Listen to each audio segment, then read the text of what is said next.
하나님은 사람의 외모를 보시지 않고 중심을 보시는 분이시잖아요. 그러므로 아내가 남편에게 복종하는데 마지못해서 억지로 해서는 안 된다라는 거예요. 즐거움으로 기꺼이 복종하라고 말씀을 하고 있습니다. 마찬가지로 남편도 아내를 사랑하되 기꺼이 즐거이 자기 생명으로 사랑하라고 말씀하고 있다라는 겁니다. 아멘. 창세기 2장에 보면 하나님이 이제 아담이 혼자 있는 것이 보기에 좋지 아니하여, 그죠? 아담의 갈비뼈를 빼서 하와를 만드셨다. 그죠? 그리고 나서 만드신 다음에 이제 아담에게로 하와를 데려갔더니 아담이 뭐라고 말했죠? 이제야 나타났구나 이 사람. 뼈도 나의 뼈, 살도 나의 살, 남자에게서 나왔으니 여자라고 부를 것이다. 요 말씀이 사도 바울이 에베소서에서 전개하고 있는 말씀과 같은 맥락이에요. 내 뼈, 내 살. 그러므로 아내를 사랑하는 것이 나를 사랑하는 것이 된다라는 거예요. 남편을 사랑하고 복종하는 것이 곧 나를 사랑하는 것이 된다라는 거예요. 이것이 그리스도께서 교회를 사랑하시고 성도를 사랑하시고 이 세상 만물을 사랑하시는 것과 같은 뜻이다. 이렇게 이제 말씀을 하고 있는 겁니다. 그러므로 아내와 남편은 둘이 아는 거예요. 본질적으로 하나인 거예요. 그래서 아담이 하와를 보고 나구나. 그죠? 남편은 아내를 보고 나구나. 아내는 남편을 보고 너구나가 아니라 나구나. 이렇게 고백이 돼야 된다라는 겁니다. 이렇게 고백될 때 사랑하지 않을 수 없는 거예요. 서로 용서하고 용납하지 않을 수 없게 되는 겁니다. 아멘. 골로새서 3장에서도 사도 바울은 아내들아 남편에게 복종하라 이는 주 안에서 마땅하니라. 남편들아 아내를 사랑하며 괴롭게 하지 말라. 이것도 마땅하다 이렇게 권고를 하고 있습니다. 그러니까 아내는 남편에게 일방적으로 복종해야 된다라고 하는 것이 아니고 마찬가지로 남편은 아내에게서 일방적으로 섬김과 높임을 받는 존재라는 것도 아니라는 얘기입니다. 이 말씀에 담긴 의미는 스스로 낮은 자리로 내려가서 섬기라는 거예요. 예수님은 섬김을 받으려면 먼저 섬겨야 하고 높아지려거든 먼저 낮아지라고 말씀하셨습니다. 요한복음에 보면 예수님이 유월절 만찬 자리에서 제자들의 발을 씻기시죠.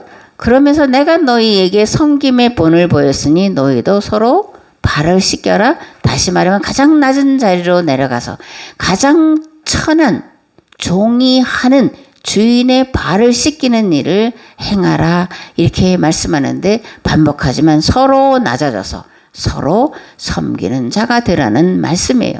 무엇보다 예수님께서 말씀하신 가장 큰 계명이 서로 사랑하라는 말씀이기 때문에 일방적인 것이 아니고 서로 사랑하고 서로 용서하고 서로 섬기고 서로 용납하라는 그런 명령인 줄을 믿습니다. 아멘.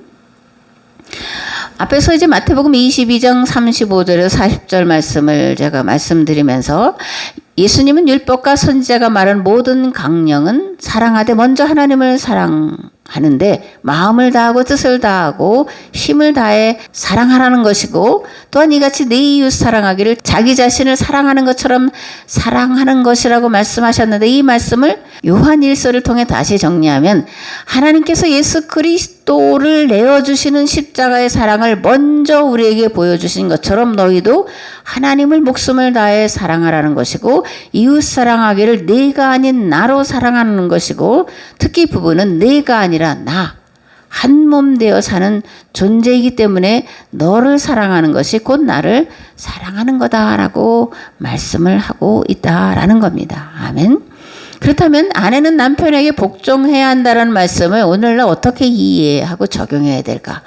요즘에 젊은이들 이런 말 하면 이거 받아들이기가 어렵다라고 생각하잖아요. 반복하는데 서로라는 말이 항상 앞에 붙어야 돼요. 서로 존중하고 서로 이해하고 서로 아껴주고 서로 희생하고 서로 헌신하는데 먼저 하라는 요청이에요. 하나님의 요청이고 하나님의 명령으로 받으시기를 바랍니다. 아멘. 성경은 계약의 책이죠. 근데 계약은 일반 계약이 아니라 쌍방 계약이라는 거예요. 성경은 계약의 책이고 모든 계약은 쌍방 계약이에요. 일방적인 것은 없습니다. 이 하나님이 우리를 하나님의 계약 대상자로 삼으셨다라는 것만큼 놀라운 말이 없어요. 인간을 가장 존중히 여기는 말은 이보다 더 존귀한 말은 없습니다. 하나님께서 사람과 그리고 자연 만물과 계약을 맺으셨는데 일반 계약이 아니라 쌍방이라는 거예요. 그죠? 서로 동등한, 서로 대등한 위치에서 계약을 맺으셨다는 겁니다. 하나님이 우리를 하나님과 동등하게 대우해 주셨다. 이게 성경의 이야기예요. 부부관계도 마찬가지입니다. 쌍방 계약이에요. 그 결혼식 할 때 서로가 읽잖아요. 뭐 아내는 남편을 뭐 남편 이렇게 서로 서약문을 읽잖아요. 쌍방 관계입니다.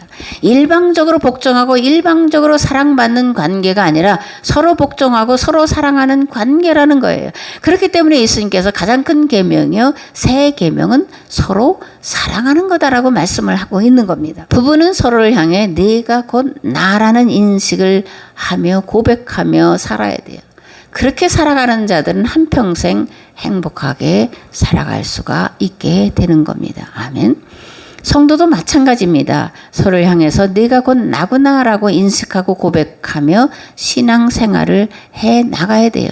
그래야 교회 안에서 만날 때 기쁘고 즐겁고 그죠? 감사할 수 있고 함께 삶을 나눌 수가 있습니다. 그러한 교회가 진정으로 행복한 교회요. 진정으로 그리스도와 한몸된 구원 공동체인 줄을 믿습니다. 아멘.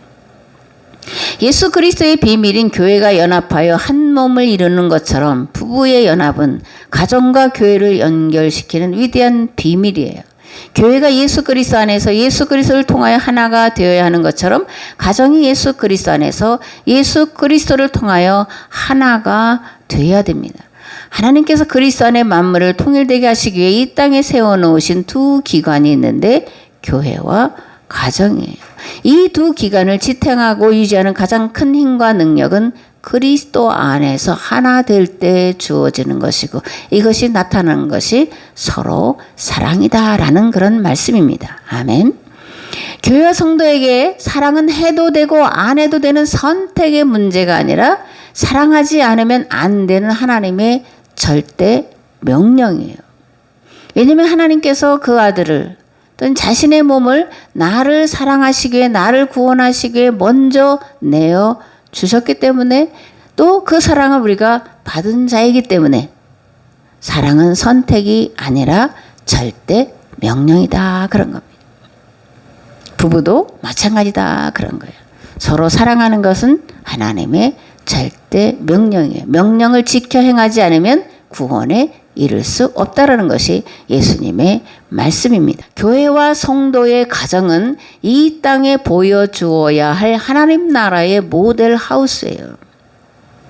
그렇게 사도 바울은 그리스도와 교회의 관계를 부부 관계로 유비하여 말씀을 하고 있는 겁니다. 둘이 되어서는 안 되는 두 조직, 교회와 가정이라는 것을 항상 기억하시고 하나님의 말씀을 따라 교회에서는 성도들끼리 그리고 가정에서는 부부끼리 서로 사랑하셔서 하나님 안에서 건강하고 복된 삶을 사시기를 우리 주 예수 그리스도의 이름으로 축복합니다. 아멘.